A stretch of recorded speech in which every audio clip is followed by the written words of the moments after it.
الحق صار جديد. علامه الكامله ارني سلوت على قولة كابتن حمد ارني لاكي. شنو ارني لاكي؟ اول مره اسمعها. الله العظيم اول 6 دقايق من ماتش اتلتيكو كنت بتفرج عليهم، لقيت الكره الفاول اللي دخل تك، قلت بقى بطل شعوذه. خد 3 نقاط على فاز ولا ما فاز؟ على تشيلسي والبايرن. في فرق ما بين ان انت تكون محظوظ وتكون موفق.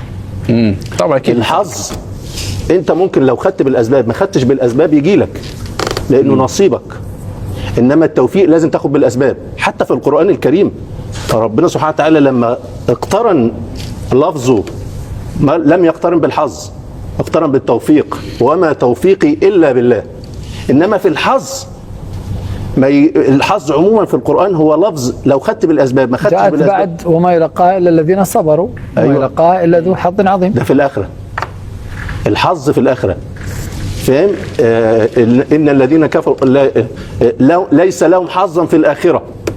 ده ربنا سبحانه وتعالى بيتحدث عن الكفار ان ما يكونش لهم حظ في الاخره. عشان كده زي ما بقول لما تكون موفق خدت بالاسباب، لما تكون محظوظ مش مرتبطه محمد بالاسباب ومرتبطه بالجهه اللي بتجيلك منها الحظ. يعني على سبيل المثال انا لو كنت مجهز جبت لكم الورقه بتاع ارن سلوت. احنا كنا ارن سلوت دخلك في الموضوع هذا. بص ارن سلوت قبل كل مباراه كبيره للمنافسين المباشرين لازم يحصل له اصابات.